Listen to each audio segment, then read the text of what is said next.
Today I'm defeated. Defeated of the feeling of never being enough, of feeling like I'm not the lucky one that gets to find love, and feeling unworthy of love. And if you are too, it's okay. Someone that loves you.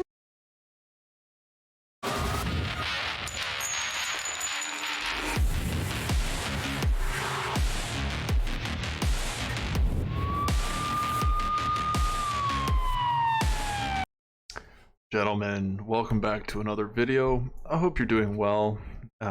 It really just seems like these last few complications have been wah with these intro clips. You know, they're having such a hard time out there in their dating lives and their love lives, and who knows if it's gonna come around. Either way, this compilation is on dating over 30. Let's see what else they have in store for us today. Will not cheat on you, physically or emotionally. I don't care if it was even once. There is no such thing as an oops, my dick accidentally wound up in her vag, or an oops, I accidentally straddled his dick. There is no such thing as an oops, sorry, I accidentally messaged her telling her I think she's hot and would love to meet up. There is no such thing as an accidental oops, are you up text. Now, assuming you're in a monogamous relationship and assuming that these things were done consensually, of course, these things were done intentionally. There's no accident involved. This person made the decision consciously, knowing that they are in an exclusive relationship with you, knowing what an exclusive relationship entails and requires, knowing full well that some of the most important aspects of an exclusive monogamous relationship are trust, honesty, loyalty. This person made the decision to violate all that and take a risk. They were willing to risk all of that and willing to risk everything that they have with you over some potential thing that maybe for a split second may have seemed better or exciting. The only reasons they took that risk are because they wanted to have their cake and eat it too, and because they figured you wouldn't find out. Those things indicate selfish behavior as well as dishonesty. Both of those things are not qualities you want in a partner. Both of those things do not indicate somebody truly loves you and wants to be with you. Now, I won't sit here and tell you those kind of people can't change. I won't even sit here and tell you that you should walk away from that relationship, because I'm going to leave that to you. You're capable of making your own decisions, but what I am going to tell you is that somebody that does that to you doesn't love you at that time, in that moment, does not respect you, and don't ever let them convince you otherwise. I don't care if alcohol was involved. I don't care if the other person was all over them and they couldn't resist. Bullshit. When someone truly loves you, they won't do that to you. I'm dating someone. Yeah, but here's the thing. I don't think this woman understands that men and women cheat for different reasons. You know, usually when it's a woman, she cheats because she's not getting what she's looking for in a relationship and just doesn't have the courage or the understanding of how to end the relationship, or is just being conniving. Let's be honest. And most men don't go out of their way to cheat in a relationship. It just kind of happens, you know, not out of loss for love, but sometimes some strange. Either way, you know, if you've ever had one of these encounters, I'd love to know what your thought process was. No shame, like this woman's saying, no shame. I'd definitely like to know more if you could leave it in the comments. Let's see what this one has to comment about. Discussing dating publicly. Yep. Here on TikTok. Hope you don't regret it.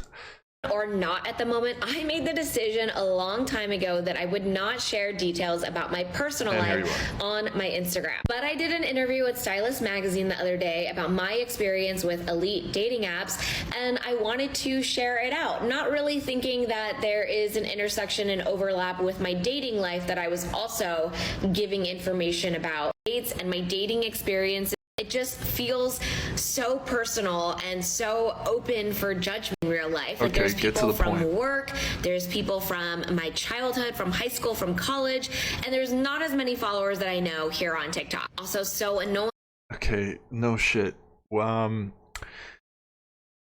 was curious about creating a TikTok account to more easily get videos, but I no longer do that.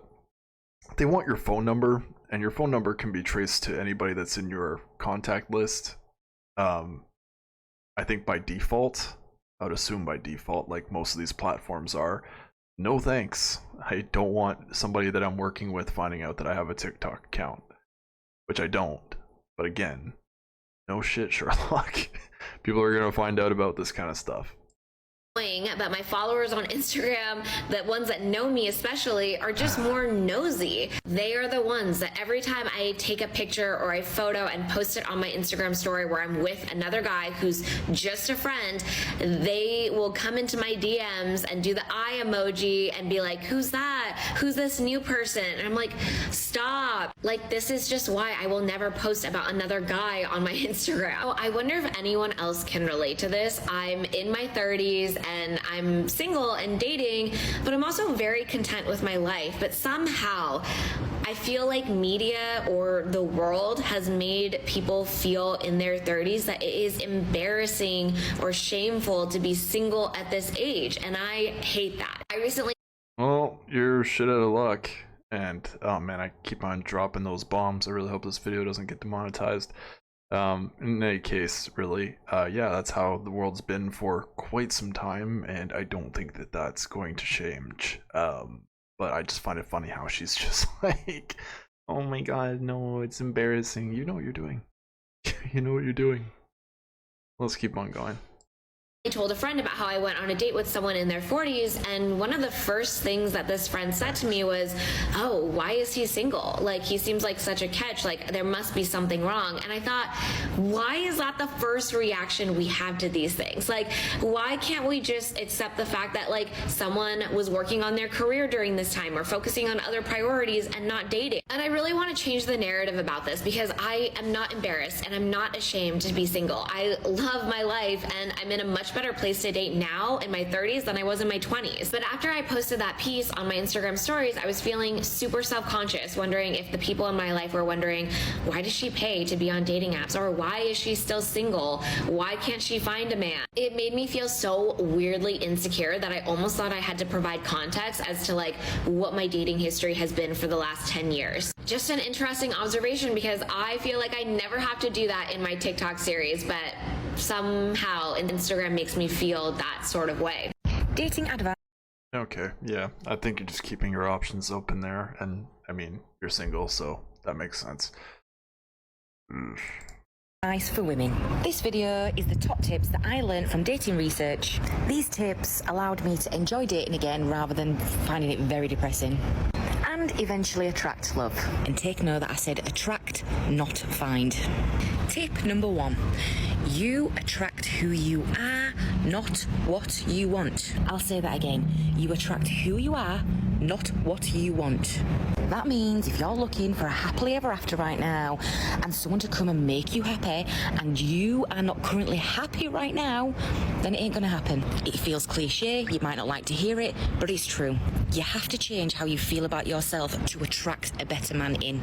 This means stop putting yourself down, stop moaning, and start doing things that you enjoy and make you happy.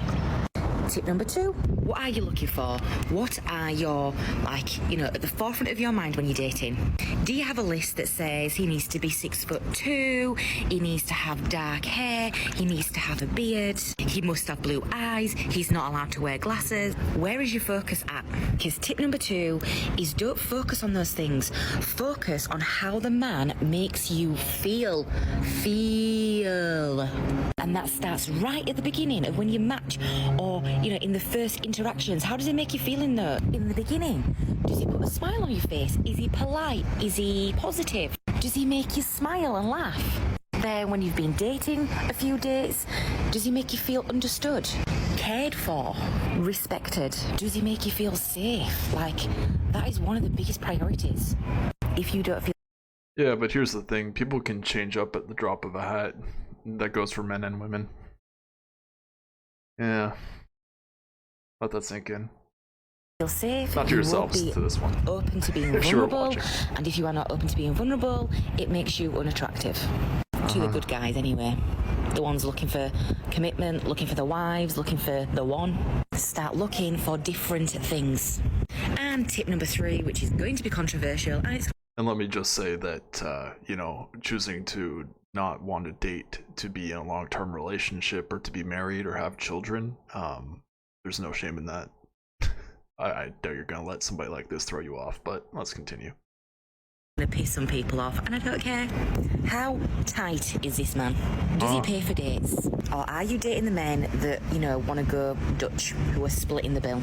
Tightness isn't just about money, it's a sign of just... Ugh. Okay, so put it this way. In the wild, right, we have dating rituals.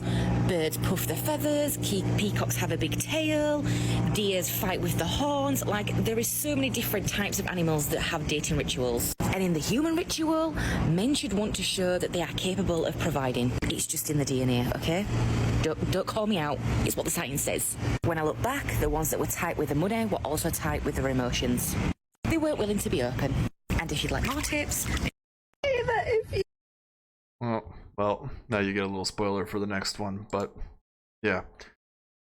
Go figure, this modern woman wants a provider man, but, you know, of course she didn't bring any sort of information as to what she's bringing to the table. God, we've heard that one time and time again, I'm sure. Either way. God, I find female dating advice so funny. Anyways, let's wrap the video up there. Thank you for watching. Do me a favor, if you like this video on the way out, hit like. If you watch a few videos, subscribe. Turn on the notification bell if you want notification every time one of my videos goes live. And always do your due diligence so you're not dating women like that in their 30s. Thanks. Catch you later.